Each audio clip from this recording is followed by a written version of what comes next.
تعویلیں کی، انکار کیا کہ میرا بھائی مجھ سے غداری نہیں کر سکتا، مگر 3 دن ہو گئے، پھر 4 دن ہو گئے، ایک وقت ہی آیا کہ 1 ہفتہ گزر گیا۔ اب دھیرے دھیرے سلطان بھی پریشان ہو رہا ہے، دل میں وسوسے پیدا ہو رہے ہیں، خیال ہو رہا ہے شاید ہو سکتا ہے کہ یہ صحیح کہہ رہے ہو، میرے وزیر اور میرے درباری صحیح کہہ رہے ہو، یقیناً 7 دن ہو گئے بھائی لوٹا نہیں ہے، ہو سکتا ہے کہ وہ واقعی انگریزوں کے ہاتھ بک چکا ہو، واقعی انگریزوں سے اس نے میری جان کا سودا کر لیا ہو۔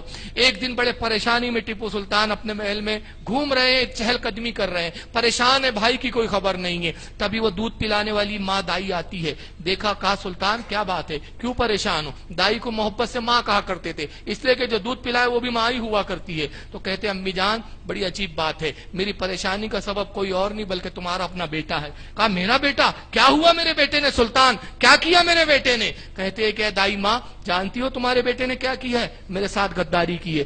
تو جیسی ماں نے سنا تڑپ گئی، کہا خدا کی قسم میرا بیٹا غدار نہیں ہو سکتا۔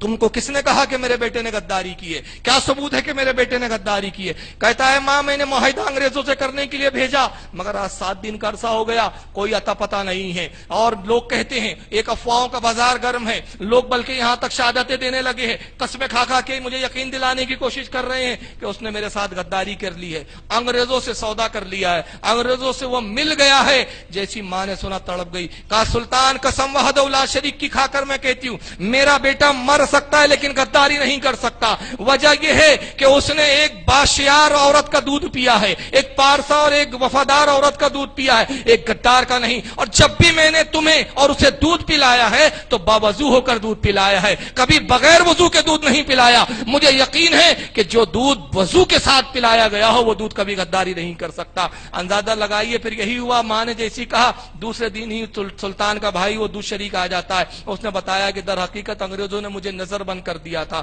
اب بعد میں تاریخ میں ثابت کیا کہ بھائی سلطان کے ساتھ لڑتے ہوئے شہید ہوا ہے، اس نے اپنے وفاداری کا ثبوت بھی پیش کیا ہے۔ تو اندازہ لگائیے جب ماں پارسا ہوتی ہے تو دودھ کے اثرات بھی ظاہر ہوتے ہیں، ماں مقدس ہوتی ہے تو دودھ کے اثرات بھی ظاہر ہوتے ہیں۔ آج ضرورت ہے کہ ہماری ماں اسلام کو سمجھے، اسلام کی تہذیبوں کو اپنائیں، اپنے بچوں کو اسلامی تہذیب سے آراستہ کرے۔ میں اللہ تعالیٰ سے دعا کرتا ہوں کہ رب کائنات ہماری اس مختصر سی بزم کو قبول فرمائے اور ہماری ماں اور بہنوں کو اسلامی رنگ ڈھنگ پہ چلنے کی توفیق عطا فرمائے۔ اور سب سے اہم بات میں یہ آج عرض کرنا چاہتا ہوں، انشاءاللہ رات میں بھی جلسہ ہے، ہو سکے اگر عورتوں کا انتظام ہو تو آپ ضرور تشریف لائیں، عورتوں کے لیے بھی شاید رہیں گا انتظام، آپ ضرور آئیں انشاءاللہ۔ کوئی دوسرے گوشوں پر نہیں ہے؟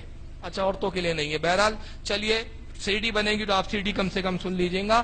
لیکن ایک بات میں سب سے زیادہ اس زمانے میں جس چیز کی ضرورت ہے، جہاں بچوں کو تہذیب سکھانے کی ضرورت ہے، وہاں عورتوں کی ذمہ داری ہے کہ خود عقائد سے واقف ہو اور اپنے بچوں کو بھی عقائد اہل سنت بتائیں، اس لیے کہ یہ زمانہ اتنا پرفتن ہے کہ ایک بچہ جب پڑھنے لکھنے لگتا ہے کوئی گارنٹی نہیں کہ کس بدعقیدہ کا شکار ہو جائے، کوئی گارنٹی نہیں کہ کب ایمان گوا کر آ جائے۔ آج جو سب سے بڑی ضرورت ہے گھروں میں وہ یہ ہے کہ اپنے بچوں کو عقائد کی تعلیم دی جائے، ہمارے اہل سنت کا عقیدہ خدا کے بارے میں کیا ہے اور رسول کے بارے میں کیا ہے، یہ عقیدے سے آگاہ کیا جائے تاکہ ہمارے بچے باہر جانے کے بعد کسی بد مذہب کا شکار نہ بنے، کسی بد مذہب کی بد مذہبیت کو قبول کر کے اللہ رسول کے اور بزرگان دین کے غدار نہ بنے۔ یہ ہماری ماؤں کی ذمہ داری ہے، یہ ہماری بہنوں کی ذمہ داری ہے۔ اللہ تعالی ہماری ماں اور بہنوں کو سلامت رکھے اور انہیں یہ حوصلہ عطا فرمائے کہ وہ ایک اچھی نسل کی پرورش کریں، ایک اچھی نسل کو پروان چڑھائے۔ اللہ تعالی اس بزم کو قبول فرمائے، اس کے انعقاد کرنے والوں کو اس کا بہترین اجر عظیم عطا فرمائے۔ وما علینا الا البلاغ المبین۔ السلام علیکم۔ کا نام ہے میرے نبی جیسا کوئی نہیں، اور یہ ہماری بہن عالمہ فاضلہ نسرین فاطمہ اور رضویہ برکاتیہ، صدر معلمہ مدینۃ البنات گلشن فاطمہ اہل سنت و جماعت گلبرگہ شریف، ان کی ترتیب کردہ یہ کتاب ہے، انہوں نے اس کو ترتیب دیا ہے میرے نبی جیسا کوئی نہیں۔ عورتوں کے لیے بڑی خصوصی کتاب ہے یہ، جس کی قیمت عام طور پہ 50 روپے ہے، لیکن آج کی اس خاص مجلس کے لیے اور آج کی اس خاص مجلس میں 20 روپے اس کا ہدیہ رکھا گیا ہے۔ نوجوانان اہل سنت جنہوں نے اس پروگرام کا انعقاد کیا ہے ان کی طرف سے آج یہ 20 روپے میں دی جا رہی ہے۔ تو میری اپنی بہنوں سے گزارش ہے کہ جب وہ جانے لگے تو اسٹال سے ضرور اس کتاب کو حاصل کرے، تاکہ یہ کتاب وہ خود بھی پڑھیں، اپنے بچوں کو بھی پڑھائیں، اپنے بچیوں کو بھی پڑھائیں، تاکہ انہیں معلوم ہو کہ ہمارے نبی کی شان و عظمت کیا ہے۔ اللہ تعالیٰ اس کتاب کے مؤلفہ کو بھی قبول فرمائے، ان کی خدمات کو قبول فرمائے، اس کتاب کو مقبول عام عطا فرمائے۔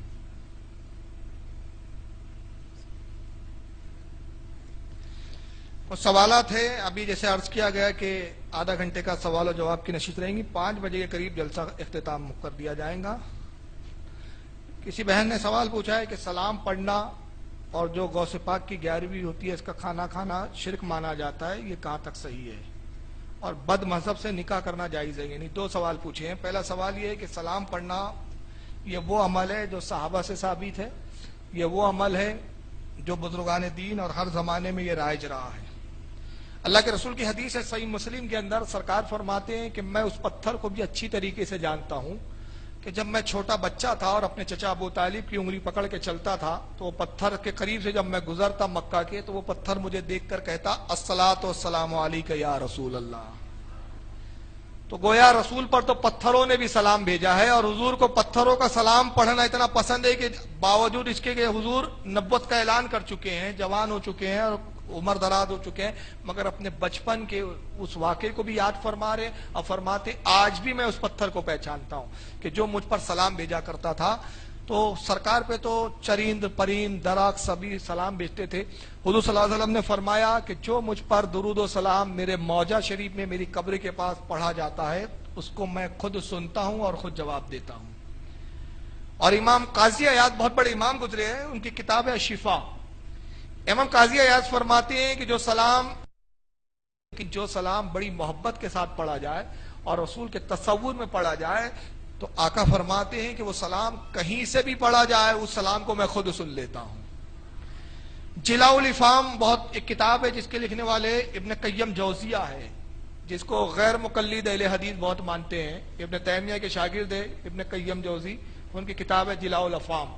ابن قیم جوزی اس میں لکھتے ہیں کہ اللہ کے وہ فرشتے جو نبی تک سلام پہنچاتے ہیں تو یہ نہیں کہتے کہ یا رسول اللہ آپ کے امتی نے سلام بھیجا ہے، بلکہ کس طرح سے بھیجتے ہیں سلام. دیکھیے یہ بھی اندازہ لگائیے کہ سلام پڑھنا اور درود پڑھنا کتنی بڑی سعادت ہے کہ جب کوئی درود و سلام بھیجتا ہے اپنے آقا پر تو فرشتے کہتے ہیں یا رسول اللہ فلاں بندہ فلاں ابن فلاں، یعنی باپ کا بھی نام لیتے اس کا بھی نام لیتے، ہندوستان کے فلاں شہر کی فلاں بستی سے آپ کو سلام کہتا ہے.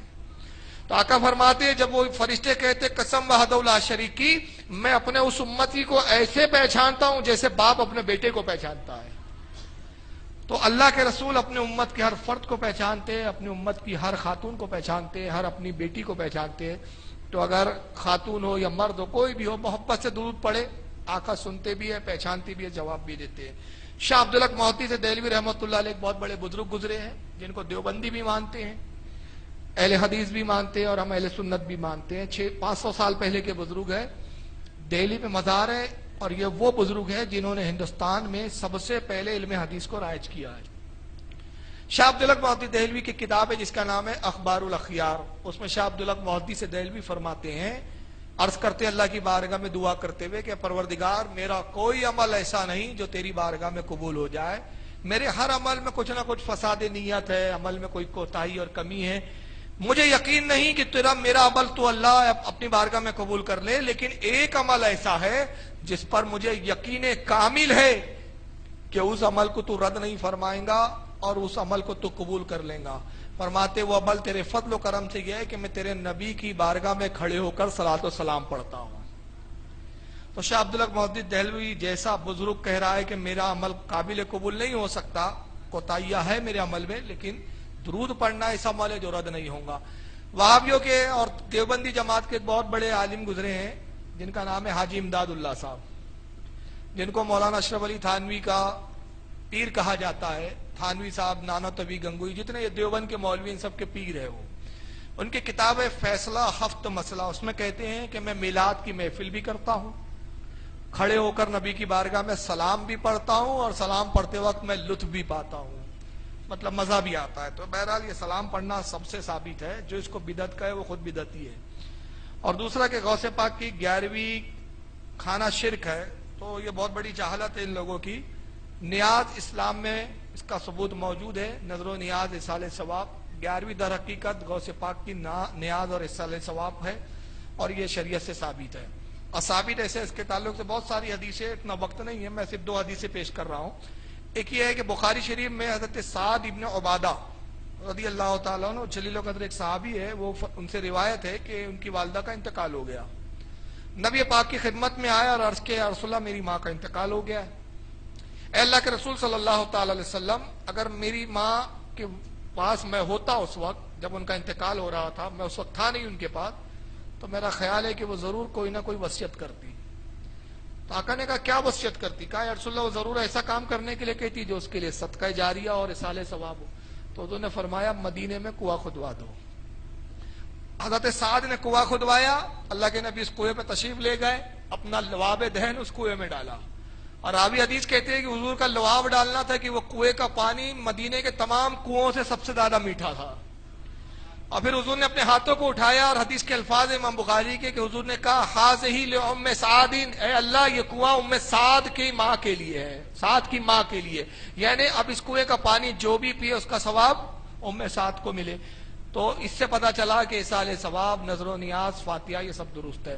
اب آئیے فاتحہ کے لیے خاص ایک حدیث سن لیں، یہ بھی بخاری کے اندر موجود ہے۔ حضرت انس ابن مالک ایک صحابی ہے جلیل القدر، جو حضور کی زندگی میں، حضور کے ساتھ ظاہری زندگی میں 10 سال رہے، 10 سال حضور کی خدمت کی ہے۔